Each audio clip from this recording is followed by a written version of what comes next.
Welcome to Drum and Drummer, a podcast focused on drums, drumming and drummers. I'm George Pickering and that's Ben Winty, and we are both professional drummers in this business we call music. So stick around and join us as we pass the time whilst trying to stay in time. I couldn't stop. Welcome to Drum and Drummer. Welcome to Hope Drum you're and all Drummer. having a lovely week. Yep. And I actually mean that. Wow. Who are you and what have you done with Ben? Good. Very good. I don't know where it's Coming up, we've got our interview with Ben Kennedy, Yep. session drummer extraordinaire. But Mm. before that, George, what you been up to, boy? The main thing, I did the Brighton Marathon, which Whoa, full damn near marathon? killed me. Full marathon this time. I'll run you through it quickly because Oh, we'll get good to pun. the interview. That was good, wasn't it? Just trying to think of more marathon. I haven't got any more. Yeah, it was rough. It took me just under 5 hours. And well, I mean, you saw me the next day and I was not with it then. And yeah, not to be dramatic, but I definitely got heat stroke or something because that night after it, Well, I mean, you can say dramatic, but running a marathon for 5 hours in the sun. with no hat or sun cream on. Yeah, you fucked up there. That is that your own was it. fault. Yeah. Oh, totally my own fault. And Yeah. let's quickly tell the story of afterwards. You think you're bigger than God and you can run around the coast of Brighton. I tell you what, though, I was genuinely Willy-nilly. like, I hope I don't die because that's the kind of run that kills people, you know? Yeah. But yeah, afterwards, I'd given my girlfriend my keys and phone and couldn't find her afterwards. So I had to use my race number tag, which had my dad's number on it, to phone him because he came down to watch. And then he had to phone her and say, go to George's flat. But after you've run 26 miles, 26.2, you kind of just want to get home. But instead, I was just going around cafes going, can I use your phone? I don't know. I'm locked out. So, yeah. And then that night, head was really hot, body was really cold, mind was racing. And I was like, I'm not in a good way. Good. Oh, yeah, there's another one. That's what I've been up to. And might do it again, might never, ever run again. You know, we'll see. Yeah. But yeah, it's good accomplishment. Well but done, mate. also That's, it was hot. I've never done a marathon, obviously. I did do a 10K once, That's good. about 10 years ago.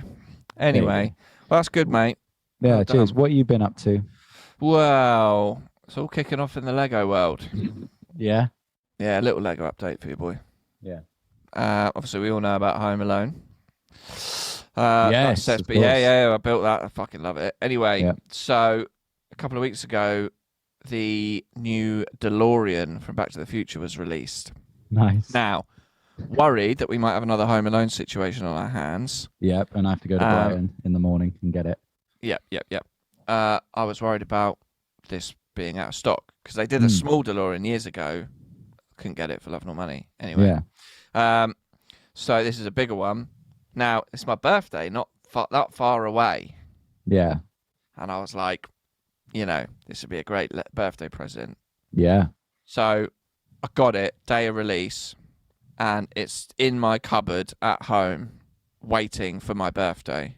Nice. So I've been a good boy and not That's building it. That's before. good self-control. Yeah. I can't even avoid chocolate if it's in the house, you know? Yeah. It's like your marathon. It's a struggle. It's a different kind of struggle. Different kind of struggle. But I'd say your struggle is more because it's longer. Absolutely. Mine was just 5 hours and then done. Sure. Get over it, you know? Yeah. So that sat in the cupboard waiting for my birthday. Mm-hmm. But the other day, Easter Sunday, Yep. was a new Jurassic Park set, and it's the T-Rex breakout, and it's where the T-Rex and the two cars and the rain and the fences, Yes. and it's a little kind of diorama of that scene. Weirdly, came out on Easter Sunday. I've got no fucking idea whether the shops are open or not. I'm assuming they weren't. Yeah. Why is it coming out on Easter Sunday if the shop's not fucking open? Mm. And I assumed, and then I went on online Sunday, out of stock, from the online shop. Yeah, of course. Of course, everyone's on Yeah. the case. I wasn't. I had a gig the night before. Yeah. I slept in. Yeah. Sue Sue me. me. But it's in stock in Southampton. Of course it is. The shop's not fucking open. Yeah. Oh, well, it's not going to be open on Monday either, is it? Easter Monday. Apparently it was, because it's fucking sold out there as well. Ah, it's a shame. So I placed an order online. I was like, fuck it. I had a voucher. I had a Christmas voucher from my brother. Mhm. I'm going to just order it online because it says you can back order it. However long I have to wait. Wait 60 days. Quite a Got long to wait time. 60 days. Mental. Fucking mental. But anyway, That is funny. but I have just had an email saying that it looks like it will be shipped at the end of this month. Well, so, there you go. whoo, We can breathe. Yeah, Woo. we can breathe and everyone can get on with their lives. Yeah, Please. exactly. Don't worry Well, about me anymore. No. We all were. We were rooting for you, and I'm glad that your Lego. Yeah, will be I'm running delivered. my own marathon here. Yeah, exactly. In your Yeah. head. It's a mental Yes. marathon. Yeah. Right, should we get to the guest? Yes, this is Ben Kennedy. We go back quite a while. You do. I've never Yeah. known. Nah, yeah. So it was nice. Yeah, it actually was meet nice him. to catch up with him. We first met actually. You'll hear the full story, but he did work. We had the same drum teacher at different schools, and he came and did work experience with the drum teacher, and that's how I met him. Yep. So, Gonna leave it at that, or but since then he went and studied at ACM. yep. He then got his first, I could say, big break. Very big break. Successfully auditioning to be the drummer in the Girls Aloud video for the Yep. song "The Promise," and then from Which then on, led to other appearances with the girls. yeah, he went on X Factor and stuff. That led him on to more being the drummer miming in X Factor, and then actually setting up an agency that booked musicians for the bands on the X Factor. Yep. He then went on his first big touring break. He played for New Zealand artist Ladyhawke, Mm-hmm. toured the world. He then moved on to, he played with FOXES. Yep. I mean, supported Coldplay in America Yeah, on yeah. an arena tour. Yeah. That's no Stadium joke. tour. let's be Stadium honest. tour. It's no joke. No. He's played with some other artists as well, doing all the sort of tours and shit. Yep. And he's now a teacher. He's teaching. Yeah, we had a good old chat. He's back in the original music game as well Mm-hmm. with his band Cokes. So we had a lovely chat, didn't we? Lovely chat. Here it is. Benny K, welcome to Drum and Drummer. Thanks for having me. Cheers, guys. We're going to go straight in, mate. What's your current kit setup? What you playing? Current kit setup. So I endorse Yamaha. I've currently got a recording custom and a beach custom as well. An old sort of, I think it's early 2000 beach custom. Usually play with one rack tom and usually one floor, sometimes two floor toms. And endorse Zildjian as well. So all my cymbals are Zildjian, dark Ks, any stuff like that. Really, I love the dark cymbals. And that's basically it. So yeah, Sort of a 22 kick. 22 kick. I've got a 22 and a 20 as well. So just depends fresh. on gigs really. Yeah. But I've had both kits a little while and they just sound great. I mean, with Yamaha drums, you can't really go too wrong. So Yeah, I remember I remember like Stage Custom being like a pretty good sort of one of those mid-level kits, you know, back in the sort of early noughties. yeah. I remember a mate having a Stage Custom. Well, you know, you don't have to spend too much money. So I would say Yamaha all the way really. I've always stuck with them. So Cool. yeah. And snare drum? Yeah. I've got a few. I've got an Anton Fig 14 by 6.5 maple, I think that is, with the thick maple hoops. Okay. Yeah, I've got a Steve Ferrone Pearl brass snare as well, and a couple of extra Yamaha snares. So I've got about 4 in I collection. don't know about you, George, but I've never played with like the thick wood hoops. No, as in like around the base of the. Because I remember Ben Thompson, I think from Two Door Cinema Club, talking about them and just saying like the sound you get from rim shots is, spectacular because it's like it just adds kind of like a real crack to it. Like it's sort of is that something that you found like is like quite a difference in like the wood? Yeah, it's a different tone to if you're playing a rim shot to like a sort of a normal metal rim, but it's got that big sound, but it's almost like the warmth there as well. So yeah, they're great snare drums, and I think there's a few in the Yamaha range that do that kind of maple maple hoop, but you can add them as well. You can buy them Yeah. separately, so it can be put on any snare drum. But yeah, no, they sound great, and I've had that for years. So kind of stuck with that one really. Yeah, definitely. I think Yamaha stage custom. I mean, Yamaha anything. They always sound like, they just feel like the most solid kits. You know, Yeah. I've always thought like, yeah, there's certain kits that you go to and they seem a bit more like specific to jazz or specific to, you know, different types of music. But something about Yamaha that is just sort of, you know where you are with it. You know, it's kind of like, you just, it's a solid drum kit basically. Yeah, I think as well when you're touring worldwide, I mean, it's obviously a worldwide brand. So anywhere you can go around the world, you can guarantee to get a Yamaha rental or something in. So it's always good for that as well, knowing you've got that supply of kits around the world, I guess. And a motorbike to get you around as well. Yeah, that's it. I wish. Yeah, I haven't got the motorbike yet. No, I wouldn't trust myself one of those, Ben, to be honest with you. But yeah. Yeah, it's funny how they just, I don't know, it's just weird that Yamaha... That's the two things they do. Yeah, like you'd say that's what they're most known for, isn't it? Yeah. Motorbikes and drums. It's motorbikes and drums, yeah. Yeah, bizarre. Good combo. Yeah. It is. Yeah, totally rock and roll that. Yeah. So we're going to rewind the clock now to when you first got into drumming. What sort of age was it, and what sort of got you? What made you go? Because we shared a drum teacher. That's a funny story about that, because I remember doing my work experience in year 10 and I went round with John Hammond and you were one of the kids that we taught. Yeah. And I remember John saying before we go and said, like, watch this kid, because you must have been like grade 8 round then at school, were you? Like end of year 10, 11? Did grade 8, I think year 10. Yeah. I'm a year above you. So yeah, I was year 11 when you came and did your work experience. That's right. I can't remember the school now. What school was it again? Henry Court. That's it. I remember sort of going in, and you were kind of like one of the best ones he said that he taught. So a little bit of a compliment for you there, Ben. I won't give you any more compliments in this podcast. That's it. It's been downhill from there, I think. You've had your lot. That was the peak. That was the peak. I was going to say, should we end the podcast there and then? Yeah, great. Yeah, thanks very much. High? Yeah. But I started when I was about 12 and I tried trumpet and piano before that, and kind of drums a bit as last throw of the dice really to do something musically. And I got this secondhand kit for Christmas from Bargain Basement. Do you remember Free Ads? Yeah. Yeah. It was 100 quid. It had no skins on the bottom. It was an absolute state, but it was the best present I think I've ever had. It was incredible. And the moment I sat on that kit, I was just like, oh, I absolutely love this. This was brilliant. It's always tapping on tables and things like that, but to actually have a go on a proper drum kit was just amazing. And then that was it. I just kind of was hooked. Used to practice hours and end after school, and then started having lessons at school and then private lessons, and just kind of snowballed really, just the enthusiasm for it. So I think we were, we both had John Hammond teach us. And he's probably taught a heck of a lot of drummers in this sort of Portsmouth, South Hampshire region. And I can't help but think like kind of how lucky we were to just have him coming around schools. Definitely. He was so good and such a nice bloke. And I think that can make just when you're starting as well, like a real difference having someone of that level who literally just comes to your school.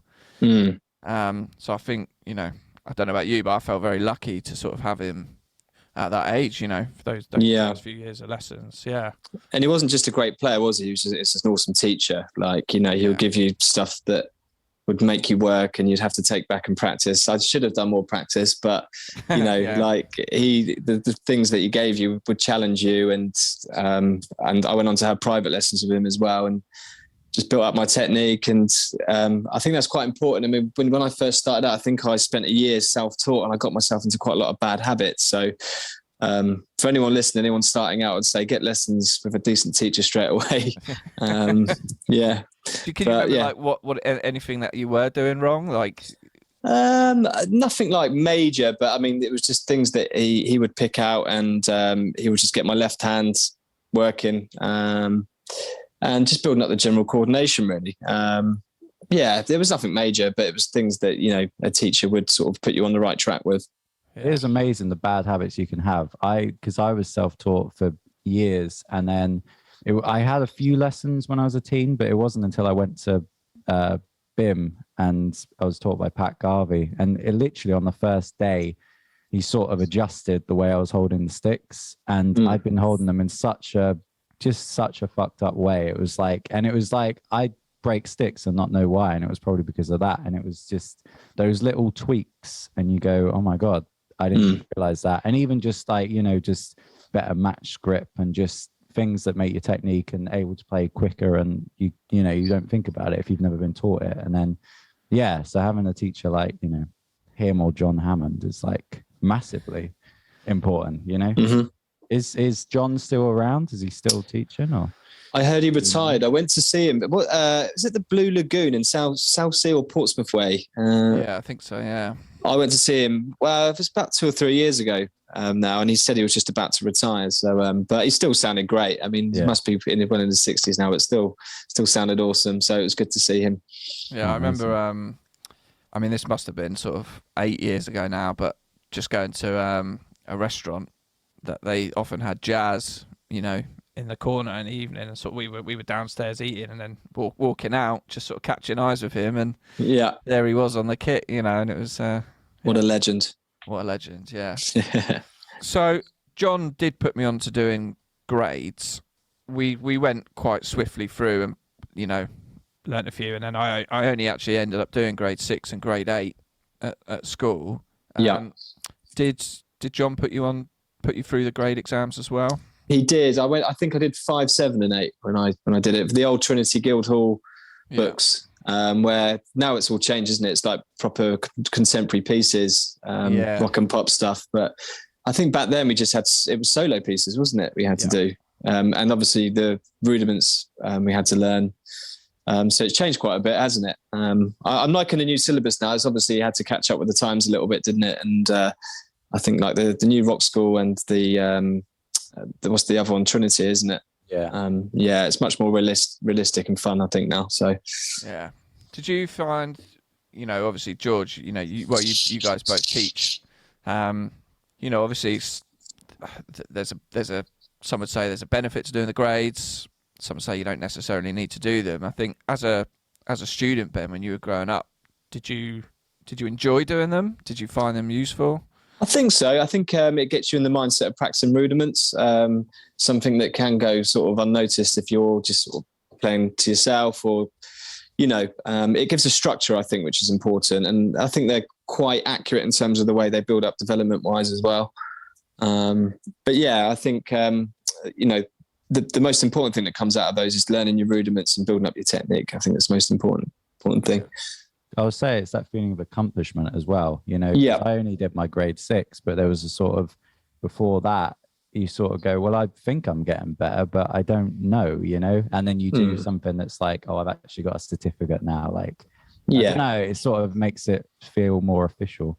I constantly have a sort of discussion with like students and like, especially parents of students who are like, oh, does he need to be doing his grades? And I'm like, well, he doesn't need to, but if they want to, they can, because it's sort of, that's still, I feel, the benchmark, but I think it's becoming less of the kind of, I think, perhaps 20 years ago, it was like, you do your grades, and if you don't, then there's no way of proving if you're a good drummer. But now it's sort of like, I'll teach kids, and it's like, a lot of time we just, miss them and still learn songs, and they're still great players, it's sort of, Mm-hmm. Yeah, it's just that sense of accomplishment, I guess, for some of the students, isn't it? They've got that certificate, and you never know when you're going to need it. I mean, I've had used that grade 8 to get me into teaching work and things like that. So it's always good to have it. There's no disadvantage of actually going through and doing the grades. So where are you currently teaching? So I teach at Crofton at the moment with a secondary school, and I teach at West Hill Park. So I've got about 30 drummers a week at the moment, which is quite a lot. Yeah. And I do a few private as well. Obviously with COVID hitting, like I took on more teaching and kind of settled into having more hours really, but it's fine, still have an enthusiasm for it. And it's a good balance as well, teaching secondary and private kids as well. It's a difference. So it mixes up the day a little bit. Yeah, definitely. How long have you been doing teaching, would you say? Since I started. Wow. Oh, really? Since I started, I used to, when I was about 14 or 15, I think I took on my first sort of private students at home, and then built that up. and then kind of always had it there really. When I finished touring, I'd always go back to teaching. So it's something I've always kept, and it's, it's a good tool to have, especially when you start from a young age. Teaching's obviously a different sort of mindset to performing and playing. So it's always good when you've got a bit of downtime to keep the finances going, of course, when things can be a bit quiet. So 100%. It's massively important. I think I don't know if you were the same, but I kind of went into it with the attitude of like, oh, I'll do this for a bit of extra money. And then it's sort of, a lot of the time it's genuinely, really rewarding, like, especially, the young kids, and you kind of get to see them, I don't know, start bands and stuff. I've only been doing it like 5 years, but already it's like, see that progression. It's amazing. There's definitely a reward. They say it with teaching, but when you see someone that you've taught develop and get better, and they show that enthusiasm, that's when it's great to teach, and it does become rewarding. It can be a bit of a slog with those ones that don't practice, but it's not a walk in the park every lesson, but no. You went on to study at uni? So I went to ACM. I left there in 2006. So I did a higher diploma and then the 2-year degree. And then kind of when I graduated, really, I fell into the touring quite quickly. It's been like a couple of years that I managed to get a touring gig. And so when you were at ACM, did you? I mean, I found this like a lot of us who went to degree level further education with especially music, that obviously the course is the course, and you do it, and you're pretty much guaranteed to have great teachers, but there's a certain amount of, you have to put the work in yourself. And actually what you're kind of, a big thing you're gaining from going to these universities and higher education places, actually, is the connections you make that will then take you on further, with career things. And did you find, because obviously after uni you've gone on to do some great stuff, which we'll come on to. Did you find that actually some of that stuff came from those connections at ACM, or It did. I've always played function gigs as well. When I was at uni, we did lots of functions, and I got booked on this one function. I can't even remember where it was. It was a long time ago, back in 2008, 2009, and bumped into my old mate from ACM, who was the bass player. So it's just a complete coincidence, and got chatting and says, what's he up to? And he was playing with this artist called Ladyhawke at the time. And he said, what are you up to? Are you doing anything to myself? And I said, well, no, not really. So I got an audition for the gig, and then got the gig just from that one function. So it's like, it just shows like a little bit of luck, right place, right time. But, keep those connections from university, definitely. Because once you're finished, you're out in the big wide world, and that's it, you're off, sort of thing. And it does go quick. So it's a good place to network, these music colleges, definitely, and perform with different musicians. So talking about Ladyhawke, was that your first inverted commas big gig? It wasn't actually. In terms of touring gig, it was, but before that, I got cast to be in a Girls Aloud video, which was the big break. This is the Promise, the Girls Aloud single, The Promise. That's it, yeah. And I got just a casting call from an agent saying, we've got this music video happening. We couldn't say what it's for. It was like, would you like to do it? And I said, yeah, no problem. So I turn up to this rehearsal studio, and I mean, the queue was kind of like right around the back of the building. I thought, Christ, this must be something fairly decent. But also that queue is massive. This is going to take a long time to get in. It wasn't as like a slot. It's like a free-for-all. Just turn up and do this audition. So I finally get into this room, and there's a guy with a camera, and he plays this song. There's no drum kit. And he plays this song, and he said, right, we want you to air drum, and we want you to flirt with the camera, like wink at it every now and then. And I was just thinking, oh my goodness, like this is so out of my comfort zone. I feel like an absolute fucking tit. And anyway, I did it, and it was the most humiliating thing I've ever done, like air drumming and winking at this guy with a camera. Thought, I've completely fucked that. I'm going home. Like, so what a waste of time. And then it got to the Monday, I went back to teach, and I get this call saying, we've cast you for the new Girls Aloud video. And I'm just like, wow, like amazing. And that was it, kind of thing. And then it was only then you knew it was Girls Aloud. When they called you. they played the single when we did the audition, but I couldn't work out who it was. And then they said, yeah, it's Girls Aloud. And off the back of that, we did some radio bits and we did a lot of TV promo for the single and stuff. So it actually led on to few it was good more bits than of just work. like the music videos, almost became like the drummer in the Exactly. We did a few TV mimes as well, which it got me. We'll come to that later on, but it started my relationship with X Factor basically. But yeah, so that was my first break. But then obviously the touring with Ladyhawke was like my first proper gig, you know. I kind of want to delve into the X Factor stuff now. Like, so is that all sort of, because I've had mates that have done it who have done, you know, things like Michael McIntyre's Comedy Roadshow seems to be like a classic one that everyone does. And right. But yeah, it's always sort of mime gigs. So you say, is that sort of come about from the Girls Aloud gig and those connections? And then, yeah, what was it? Was it, you know, playing for the X Factor singers, I guess? Yeah, so I think just 1 year I had some contacts at X Factor and I sort of said, like, who's booking it this year? Because it was all kind of a bit random, really. People wasn't really like a set fixer for it. And then I imagine it's a shambles. Yeah, and there was some like quite rubbish stuff with agents taking far more money than what they should have been doing as well, like fleecing musicians just so to go on TV for the X Factor. And I thought, this is not right. Like, you know, something needs to change with this. And I just got in touch and said, look, you know, I've got a load of musicians that I know, just let me have a go at sort of fixing it. And then from that, it kind of all sort of snowballed and then ended up booking it for like the next sort of 10-ish years, I think, on and off. So, and then performing myself as a musician. So I'd get to play drums in the show, but then I'll be booking strings, brass, core band members and things like that. So it kind of got me into that fixing world a little bit. And that was because, I guess, I'm assuming, but Girls Aloud performed that song on the X Factor, did they? They did, yeah. Promoting the single and you were sort of... miming drums for that. What's it like miming when you... are you actually hitting the kit at all? How does that...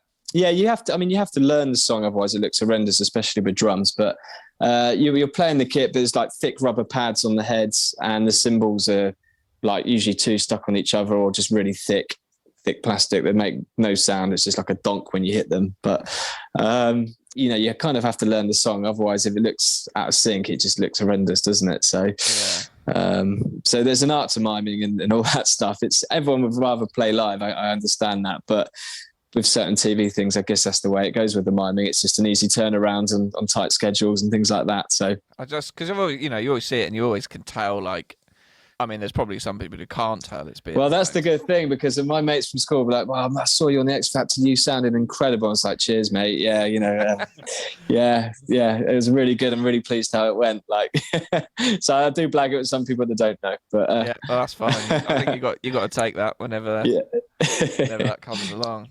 Yeah, but yeah, no, it was. That's the whole mind thing is like another world, isn't it? Like it's. I don't think it's kind of not as busy at what it used to be in terms of miming. It used to be a thing, like lots of TV mimes, but I think there's not so much of it happening anymore for whatever reason. But yeah, so you bumped into an old mate from ACM at a function gig, and he goes, "I'm playing bass for Ladyhawke. Yeah, do you wanna join in the fun?" Did you have to audition, or was it just they took you on his recommendation? Or it was like an audition. There's a few that turned up. I was working. I had a full-time teaching job at the time, so it was kind of like, what do I want to do? Do I want to carry on with the teaching, or do I want to go and tour around the world? I'd never heard of Ladyhawke at this point, but I'd heard the songs like My Delirium and Paris is Burning. I thought these are like big songs, and I kind of joined just as it really started to blow up in the UK for her. Because she's from New Zealand. Is it New Zealand? New Zealand, yeah. But she was living in London at the time, and then it's kind of like I got given this schedule, and it was like UK, Europe, and then America sort of TBC later on, and loads of summer festivals as well. I was like, do I want to go and tour, or do I want to teach? It was like one of those, you know, decisions really. But it kind of became an easy one. Like I went for the gig, and I gave up the teaching, and then before I knew it, we were off like on a really busy schedule. It was like incredibly busy off the back of the album, and the song's doing well over here. So was a really good time to get on board with that one. I think I'm right in saying you didn't play on the first album. Is that right? No. It's Pip who's Ladyhawke. She kind of does everything herself. So she's a multi-instrumentalist. So she played drums and guitars and sort of program things as well. So she's incredible at that stuff. But we were just hired as her session band, if you like. And yeah, that was basically it. We had the best touring times out of everything I'd done. That was kind of like looking back on it. I don't know. It was probably because it was the first gig that I did, and everything was really exciting, and touring was fun, and you're full of energy because you're only 23. And I'd find it very different now, but yeah, looking back on it, it was just incredible memories that we had, and amazing experience as well, which kind of took me on further with the session stuff. How long were you playing with Ladyhawke for? It was about 4 years, so 2009 to 2013, and she released a couple of albums. The first album did really well. The second one sort of flopped a little bit, which is a shame. But I think she's still going. I think she released a third album, but she's based in New Zealand now. She's got a different band, but we're still in touch, and yeah, she's awesome. You don't have to go into sort of specifics here in terms of like, I guess as being her sort of band. Are you on like a contract that's like kind of you're going to get paid X amount for a certain duration of time, or is it you get paid a fee per gig, or how does that side of things work? Because obviously you're giving up a heck of a lot of time to go and travel around and do all this. Is the remuneration?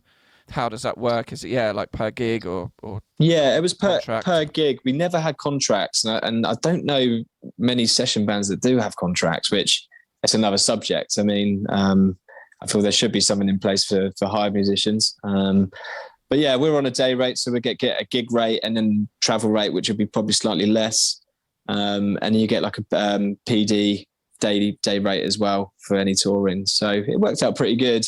I think the problem with me when I first started out, I was just kind of break even on most tours. So I spend it all whilst I was away. Something I learned later on to be a bit better with my money when I was on tour. But yeah, no, it was a day rate. And like I say, if you go away sort of months on end, it can work quite well. So if you don't spend it. Yeah, exactly.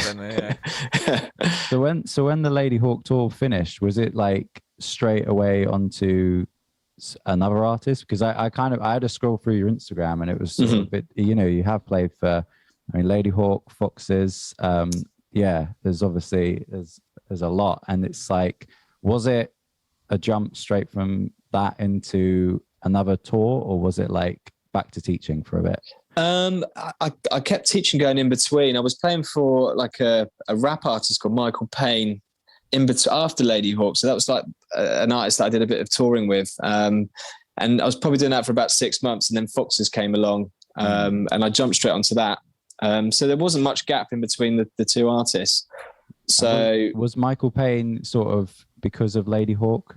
Perhaps the contact you met while doing it, and then they said, "Yeah, do you want to do this?" Well, no, I got the audition through something else, but the fact he liked Ladyhawke kind of helped me get the gig, I think. Yeah, because he was quite a big Ladyhawke fan, so he was into that. So I did that for 6 months, but that's when FOXES came about. It was an MD who got in touch with me just through my website and see me play and said, "I've got this new artist called FOXES. It's really early stages at the moment. I think she just released Youth, which was the first single." Yeah. But I've been fortunate enough to be in that position where I've played with these artists, but I've seen it grow from the start. Yeah. And, that's something to be said for, like, you're not joining straight onto a massive artist. You've seen it sort of go from that level to build to like a good level. So there's definite reward with that, seeing it from the start. Yeah, definitely. Because it almost then feels like, even though you are a, hired session drummer, it's like, it feels probably more like your band, if that makes sense. As you said, rather than joining when they're arena level or something, and you're like, "Oh, I'm just a new guy." If you're like starting and you're playing small places to touring with Coldplay or something, it's quite a journey, I'd imagine. Absolutely, yeah. That's what I kind of wanted to discuss, because I'm obsessed with like big gigs, and just that's sort of what I'm I don't know what I'm into from like a playing point of view and sort of watching it and everything. And I had a look through your Insta and you know, I've seen the tours you've done, the support tours more than anything. Yeah. So I mean, there was Coldplay. Who else did you support with FOXES? We did the Pharrell tour. So we did that in the UK and Europe. That was really good. Bastille, we supported. That was out in Australia. I think we did some Bastille dates.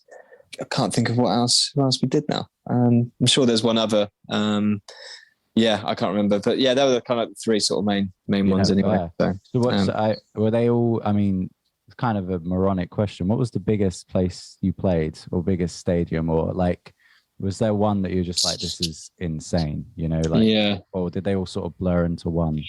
But they did eventually. I think when we first did the Coldplay tour in the US, the first date we did was the MetLife Stadium, which is in New Jersey. You know, I had some arena experience before that, but the American football stadiums out there are just like another level. It's like 3 times the amount of an arena, 4 times the amount. So that was a shock. I think going out doing that gig was like, oh my God, this is massive. And then after that, it kind of like blended into one. And when we did some of the arenas on that tour, the arenas felt intimate, which is mad. It's madness. But we're all on in-ears as well, which is, you know, you're kind of a bit restricted, aren't you, when you're on ears and feeling that ambience from the audience and things like that. So it was just kind of like any other gig, really, apart from the spectacle, looking out and seeing all these people, you know. Yeah, definitely. Did you change your playing in any way? Just because I've heard, you know, certain drummers talk about when you go from playing perhaps clubs and, you know, smaller venues to playing stadiums, you almost have to adjust to it in a way of going, well, all I need to do is have a solid backbeat, you know? Was that a conscious thing, or did you kind of just play as you always would? I think I just played as always would. I'm quite a hard hitter, so always, you know, to go and play stadiums, I might have hit maybe slightly harder than I usually would with the adrenaline rush. But no, I mean, it was just kind of, we were really well rehearsed at that point when we went into the Coldplay tours. It was a, you know, a sufficient touring act, and we just kind of moved. I can't remember what we did before that. Might have been doing some festivals, but we were already sort of ready to go in terms of the live show. So it was kind of just that in a massive stadium, really, just do that there. So wow, amazing. But yeah, we were first on, so we were done by 8 o'clock. So it was a really nice gig. It was like 6 weeks. Plenty of time to spend your money. Yeah, that's it. Yeah. No, I learned my lesson by then. I was a bit older and a bit wiser. Yeah. But yeah, great fun, great memories. And this might be a stupid question because I've only played small gigs. Does the fee change depending on like if you're playing a stadium or if you're playing?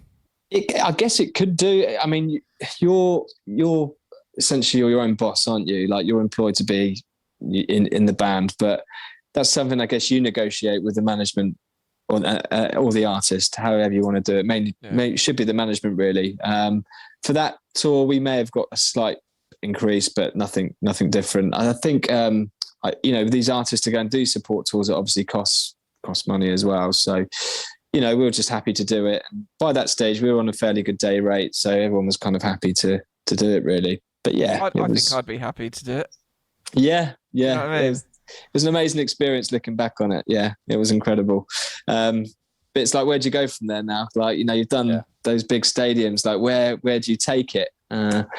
So I guess the only thing I would love to be doing is my own band, which we can talk about later if you like. But I've gone almost like full circle about doing my own band with 2 local guys. So it'd be lovely to do that off your own backs, you know.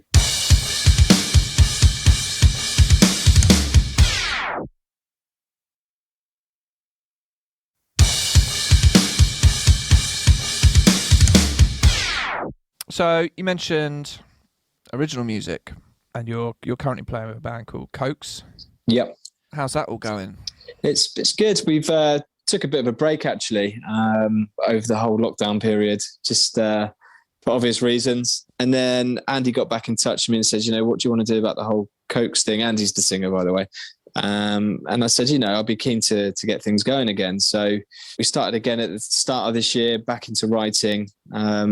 And it's all kind of pretty much where we left it, apart from we got some great new songs in the set and just trying to build up again, really. We're a 3-piece now. We used to be a 4-piece, but we're down to a 3-piece, which is working well.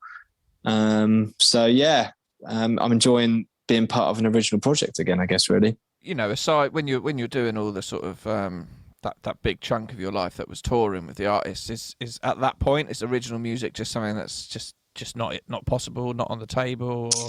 I think you can keep it going. Depends how busy you are, but there's so many ways to write now. I mean, you don't necessarily all have to be in a room to write stuff. I mean, we've been doing a lot of things with voice notes, and you know, it's doable. Definitely, it's something that I never really achieved, was to be in my own band that ever did anything really, sort of anything major. So there's no pressure on the band at all. But it's nice to go back into the writing process and almost like going back to square one with it all, really. What was your first band? Your first band, Eve's Only Son, we were called. I was 13 when I joined that band, and the rest of the lads were 4 years older than me.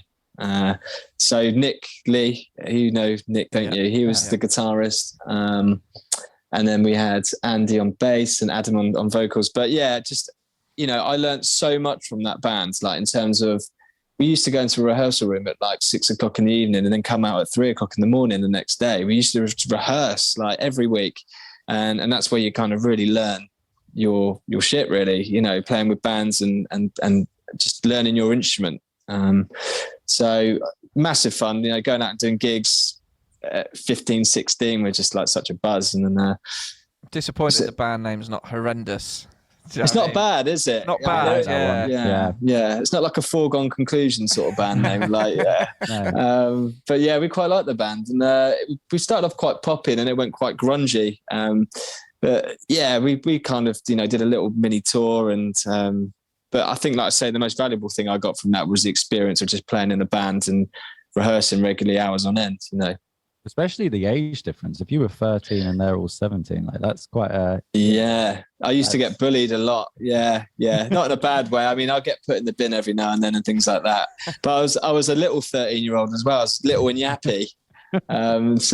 Yeah, I probably deserved it looking back on it. But yeah, no, it's good fun. Amazing. Any other sort of, you know, when you got to ACM, were there any original bands that you did there? Not really, no. There was a band that stemmed from Eve's Only Son, which didn't sort of work out. And then, I don't know, really, I just always loved playing in bands. I never really knew I wanted to be a session player. That was the thing when I was at ACM. You don't get really taught about being a session player. Well, I didn't when I was there. You just get taught to be a better drummer. But it wasn't until I did my first audition, I think. I can't remember who it was for. I think it was Alicia Dixon. I think it was my first sort of big pop audition. But that's when I realised there was like another world with this whole session thing.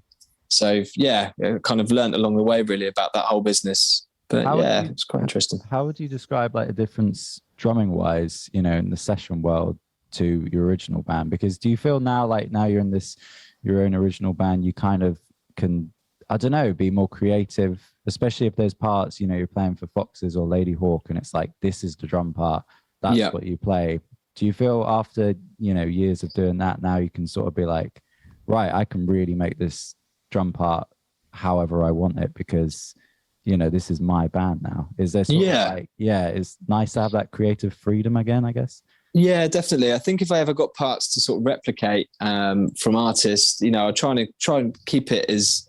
I've never been a massive over player. I'm not the sort of drummer that has lots of chops in his bag. It's not my thing really, but I've always just had groove and playing for the song has been my key thing. So I'm trying to always keep things, you know, as much like the record and as simple as possible, really. But yeah, no, doing your own band, it's, you know, you're not involved just the writing of the songs, but writing drums as well it's your chance to be creative and put your style and take on things. And but you've also got to be, you know, open-minded. It can't all just be this is how it's going to happen. Yeah. So, you know, it's that whole thing, politics with band members. You've all got to kind of pull together and be open to opinions. So yeah, definitely.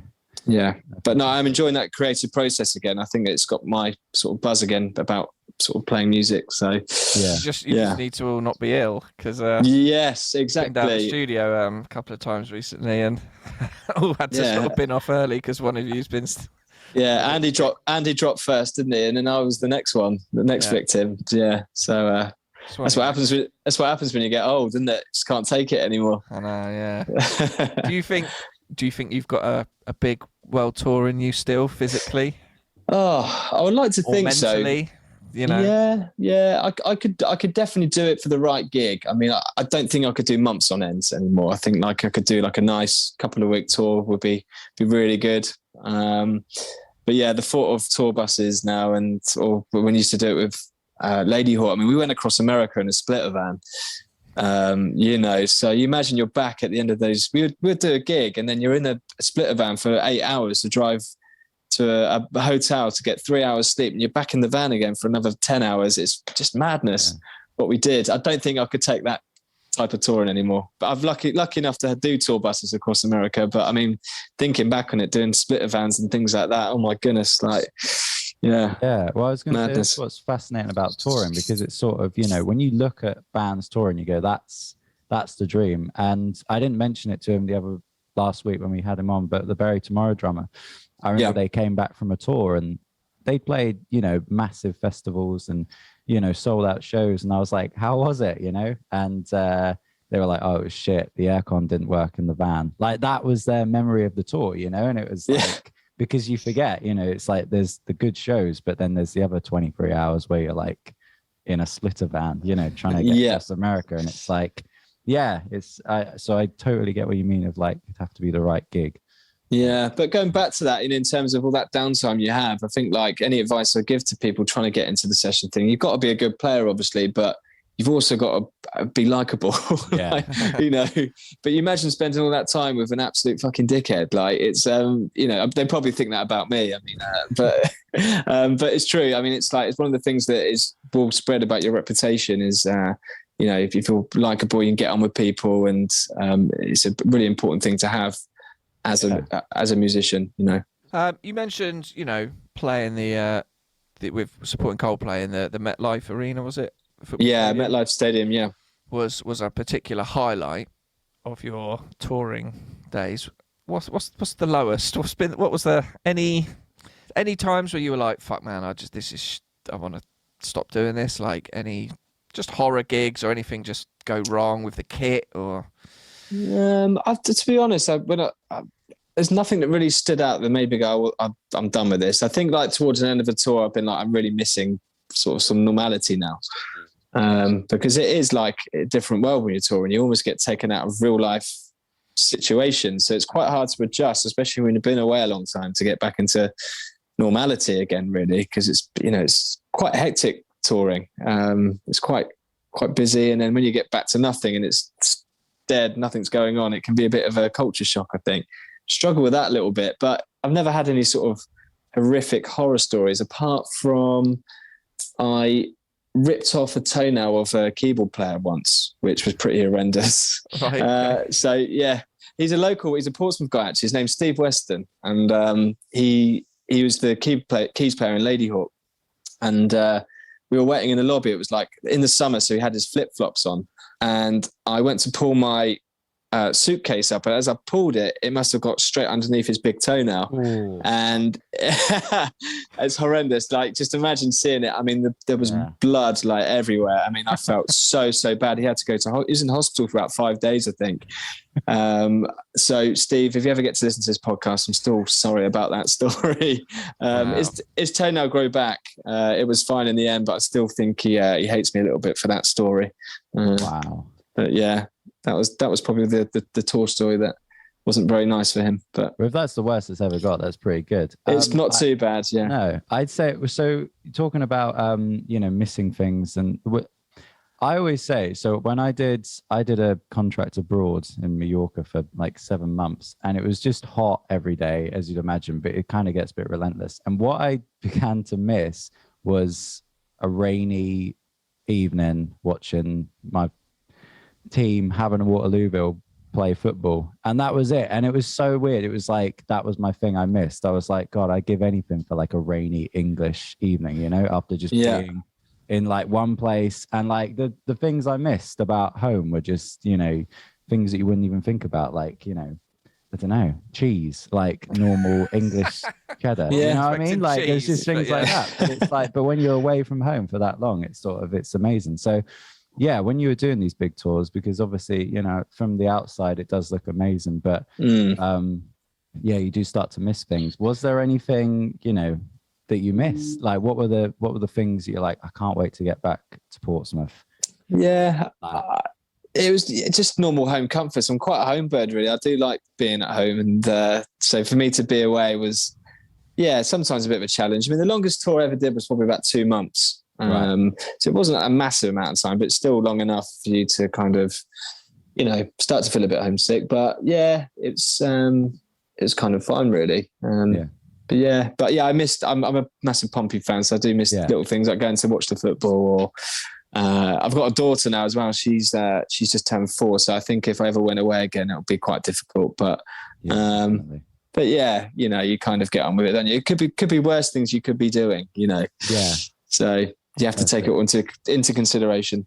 Well, let's talk about. I mean, you know, try to say what the worst thing is, but it sounds like it's pretty good. What was the best? Were there any like massive standout moments? I mean, obviously, you know, from a playing point of view, playing stadiums in America must have been amazing. But were there any, you know, on any of the tours, moments where you just went, wow, this is crazy, you know, to go from playing in a band with Nick Lee when you're 13 to...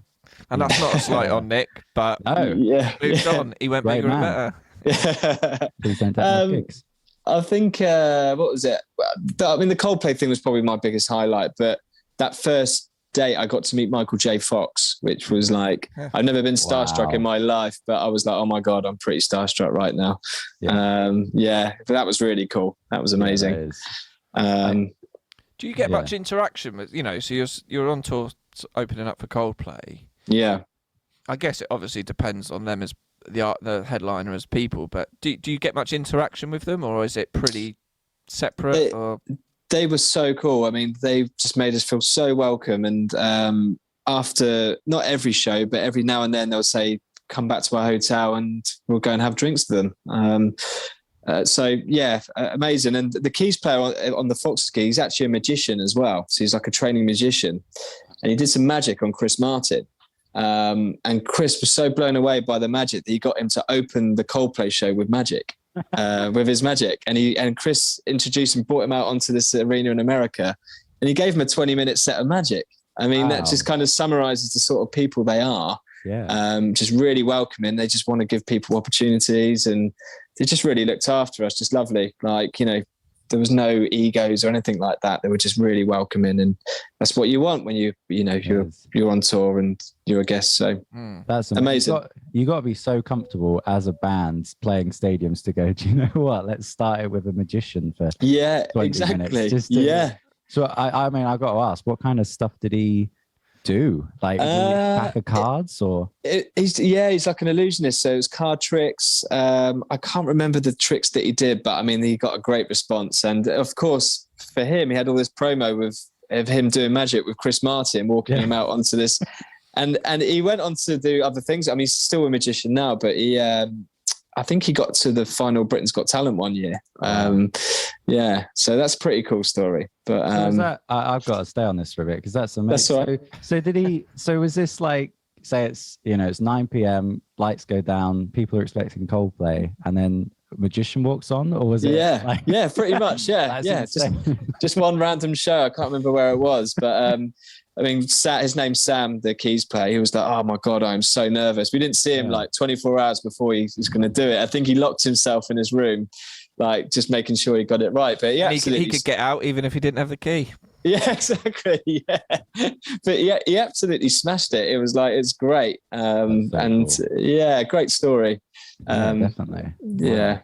Going back to, I guess with like drums, especially, when you go abroad to do a tour like that, kit wise, is it a case of like you ring Yamaha and Zildjian up and go, I'm going to be doing a tour starting here, and they just drop a kit off for you, or do you take anything of your own, or how? I think I took my cymbals out for that. I mean, cymbals are fairly easy to take out, but all the drums and hardware was provided by Yamaha out there. So they've always been amazing if I've had to travel. I can't remember what kit I used out there, actually. I think it was a Maple Custom, but yeah, everything was there. And then just gets taken back at the end of the tour. And yeah, it's great. You know, it's amazing support. And that's what you want when you're, you know, a touring musician. So Yeah.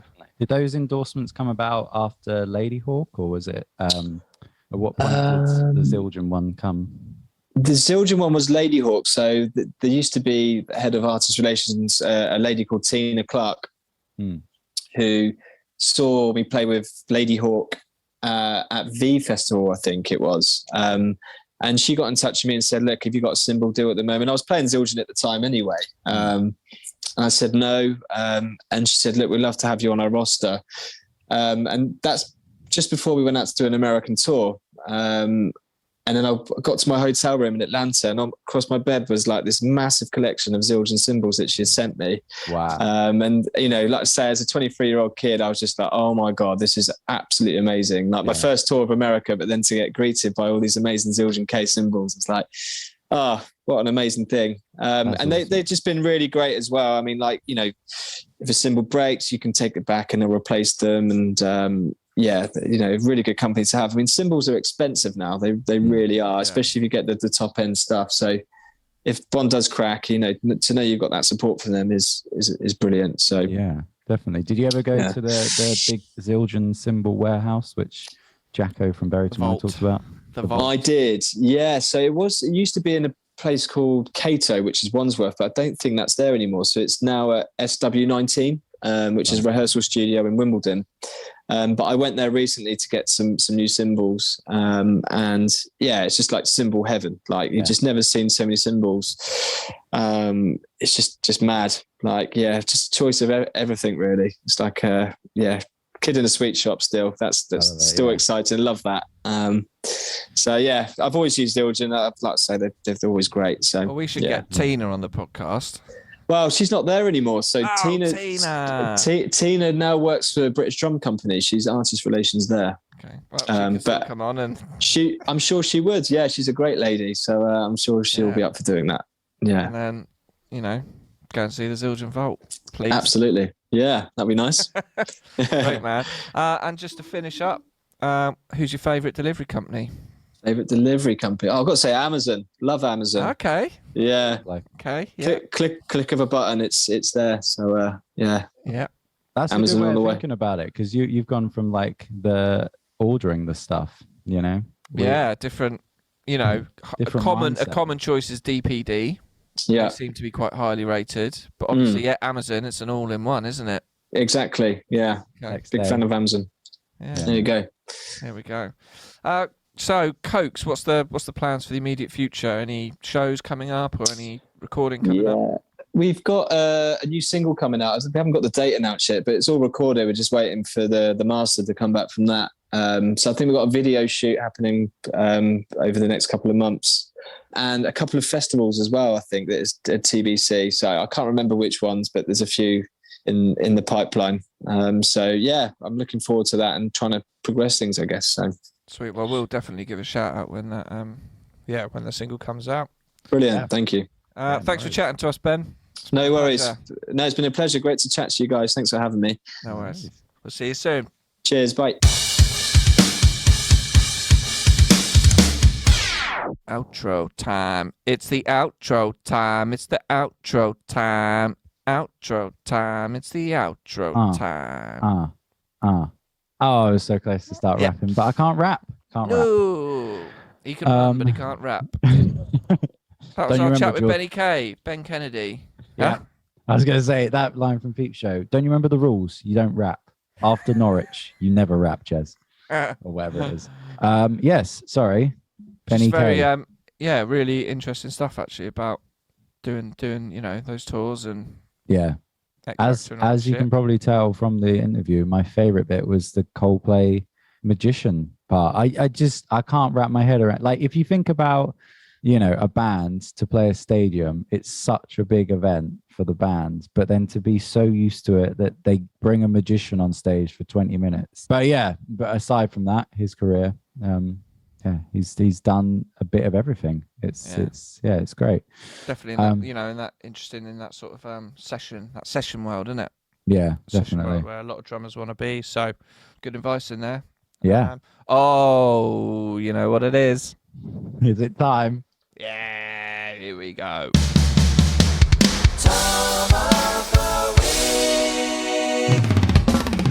That's a lovely, lovely time. Go on. Have a guess. Right. Right. Who we had? We've had Tom Morello, Tom Hiddleston, Tom Daly, Tom Hanks, Tom Segura. Yeah. Who's left? Tom. Oh, fuck, literally forgot. We've done Tom Holland. Yeah. Is it going to be really obvious? And I'm going to be like, oh man. Who we've done already? No. Who it is today? Oh, it's a big one. Oh, is it? Tom. Can I get one clue? Oh, okay. Now I've got to be careful here. Yeah. Because obviously it will really give it away. I don't think I've got a clue that won't give it away. No? Okay. Tom from what's that podcast? Wolf and Owl. He's called Tom, isn't he? Yeah, we've already had him on. He's Oh. already been Tom of the Week. Think I have- big, man. Not British. Not British. Not British. No. American. Can that be my clue? Yes. He's American. I've literally forgotten every American called Tom. I can't think of anyone else called Tom. Right, well, you kick yourself. You ready? Yeah, go on. It's Tom Cruise, baby. Oh, Tom Cruise. He's Yeah. almost too famous. Like, he's gone into another realm. He's not even Well, he really has a now. person. He has now. He's Tom of the Week. Do you know what I mean? Yes. That's his biggest prize of life. Yeah. And I was reminded of Mr. Tom Cruise because when I saw the Batman the other week, there was a trailer for the new Top Gun, a film I couldn't care less about. there I you couldn't go. give a fuck. There's the review. Haven't seen the first one. Don't care. Yeah. Oh, you're flying a plane. Well done. Yeah. It's like Fast and Furious. Haven't they made enough? You know what I mean? It's like Yeah. 20 now. Yeah. Right. Well, that's Tom of the Week. Yeah, Tom Cruise. Well done. Obviously, the Scientology thing. Not. Yeah, I on know. board Well, with that's that at why all. I was gonna But skip my past that. first ever DVD I ever owned was Mission Impossible 2. Fair. Came with the DVD player. All I really remember about him Had is the Metallica music video on, so they did a song that was That's pretty featured in the cool. film. Yeah. all I remember All is standing Katie on the red rock in the Utah Katie desert. Holmes. Yeah. That's my only memory Yeah, of him. and that ties into Batman because she was in Batman Begins. Is she? I wonder what she's and doing then she now. was replaced by Maggie Gyllenhaal, Ah, fair. who has an odd face. Right, that was Tom of the That was Tom of the Week. We're going to go into the drum dumpster. Oh, you ready, boy? I'm ready. What the hell is that? You got tossed into the right dumpster.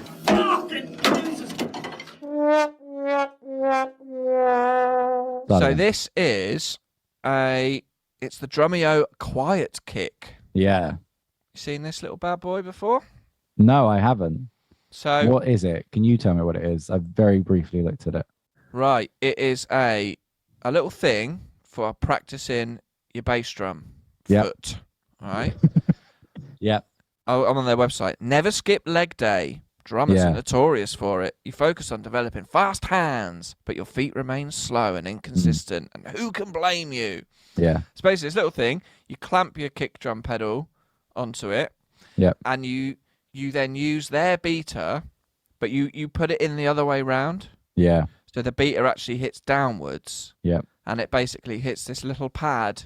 Mm. So you can essentially practice your bass drum pedal Yeah. quietly Yeah. without the need for putting it on a bass drum. Yep. I think So- it's a good idea. Because even on my electric kit, it's still loud, you know, when I play the electric kit, just because I don't know, like you're still hitting something quite solid. So if this is as good as it looks and it makes no sound, you know, if it makes the same noise a practice pad makes, then yeah, it's great. Because Yeah, it seems quite soft and spongy, and obviously with a felt beater. yeah, But $60 apparently, $59. yeah, You can just practice your things, and you can also do it on a double. I think it would be Yeah, very handy that's for good. double. yeah, So definitely. you can just do all that and that. You There's probably- a picture of a guy doing it in a library. That's how quiet it is. That's crazy. I mean, it's a promotional photo, so I can't guarantee that it's not real, but they're emphasizing how quiet it is. yeah, exactly. by saying you can do it in a fucking library. That's a good advert for things quiet. They should do it at like, put it at a funeral in the church or things that places where it should be quiet and, Yeah. where, library, funeral. I imagine David Attenborough documentary. Yep. Little night cam spying on like it's so quiet to spot like a rare lynx. Yeah. And the camera just pans around and you see like the glowing eyes of a lynx and it pans around and it's just a guy doing his double kick. Yeah, exactly. Just sat there in the woods. Just doing his double kick. Yeah. That's how quiet it is. Yeah. There you go. You can still get the lynx. No, this is a nice one. I like this. This isn't one that usually we look at the thing in the drum dumpster and go like, would that work though? But this, it seems like it would, like all the tuning things. I can't imagine it's the first thing that's ever tried to solve this problem or give you this option. Yeah. But, Also, one more thing. It's interesting that, is it Drumeo that have created it? It is, yeah. Wow, that's interesting because, they're branching out. This is the Drumeo branded quiet kick. This is looks like their product. Yeah. That's cool. Yeah. I wonder how that came about, just to quickly say from a business point of view, whether they actually invented it or someone came to them and said, you're a big, teaching platform.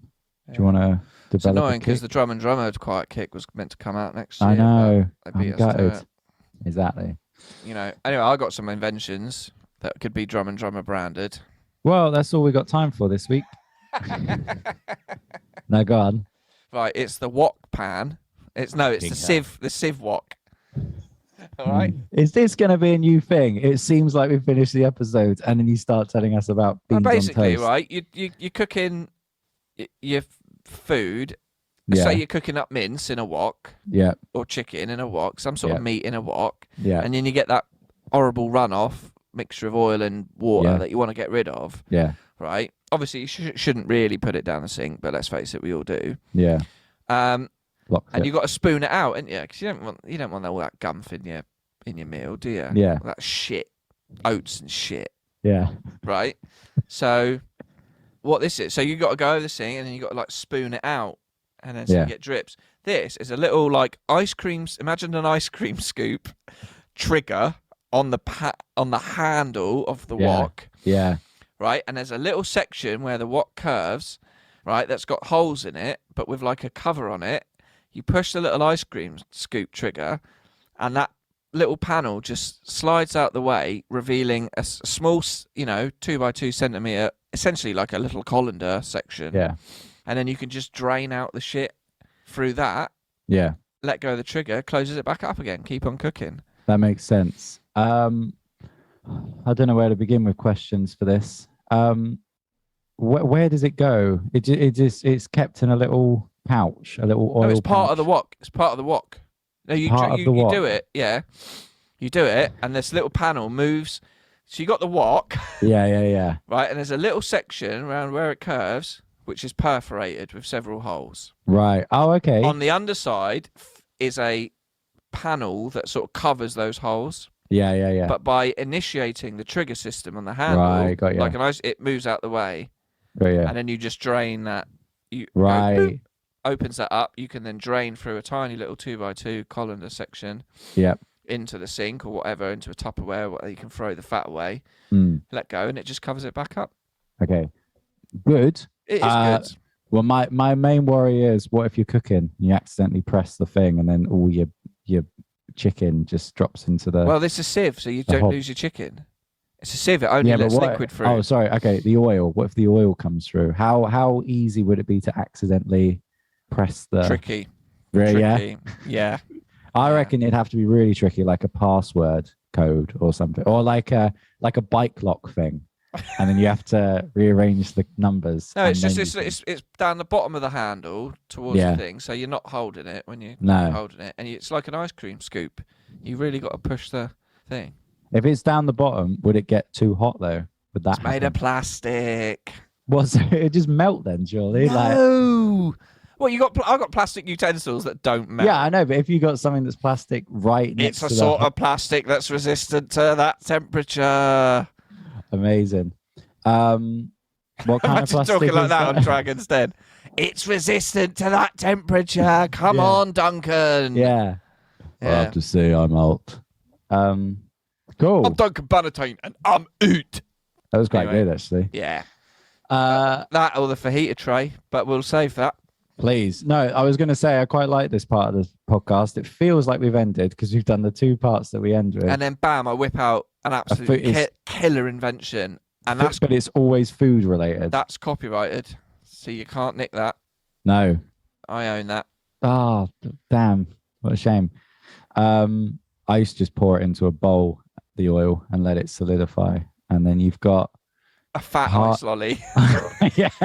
Hard Yum, oil. yum, yum. Yeah, exactly. Yeah. But the problem with that is, you see, is you've got to tip enough. Yeah. You might and not spill out lose your main meat. thing. Yes, Yeah, and yeah. this is where the SieveWok comes I know, in. that is a good idea because Yes! I usually go for the plate option. Do you ever do the plate option?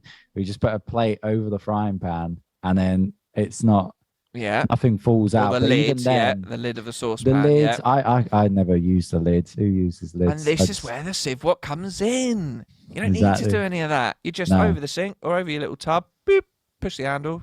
Only liquid can come out because it's small holes. Mm. Your food's safe. You don't have to over tip. You don't have to use something to block it. Would you not worry about the holes, even though the holes they're holes, but they've got like a bit underneath it? Yeah. There's still going to be holes. So would that affect the frying in any way? No, because Would it's at a point, an angle. It's not in the bottom of the pan. It's at a place high enough that a dish for 4 wouldn't appreciate, wouldn't get to there. You have to tip slightly, but at no danger. There's no danger of the food falling out because it's not enough of an angle. So it's not right. Okay. It's not right on the bottom. It's not right on the bottom, but it's No. not on the top. Because if it was at the top and you start pouring, then it's it's somewhere sweet spot in the middle, Yeah. around the curve of the wok, where it's not just gonna if it opened up accidentally, you're not really gonna lose anything. But if you just angle it enough, you're no way gonna spill everything out. Okay. Let's imagine it's a compass. The wok is a compass. What coordinate is the holes? Is it north, east, west, south? Well, I imagine it would be east. Yeah. On the wok. I'd go west because if you have west, then it feels easier to turn it to the left if you're right-handed. Does that make sense? Yeah, I do it left-handed. Do you use a wok left-handed? It's interesting. Yeah, because Actually, I'll tell you for why. Because I'm holding the wok left-handed because I'm doing the ploughing with my right. But I think so when I transfer over to the sink, it's still in my is it? left hand. Yeah. I think I worry too much about my lack of strength. Well, you in could my buy a left arm. left-handed one or a right-handed one. Maybe you could move it. No, you couldn't move it around once it's there. The holes are there. Good. Well, you got a name for this before we end the episode? SieveWok. There you go, SieveWok. Good band name. Yeah. SieveWok. That could be the episode. No, Ben Kennedy guess that's the episode title, not SieveWok. Nice. Right. There Right. we go. That'll do. There you go.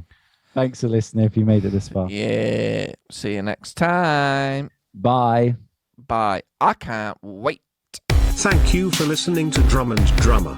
You can find us on Instagram at Drum and Drummer Podcast. And you can send us an email to drumanddrummerpod@gmail.com. Remember, just pick up the sticks and twat it.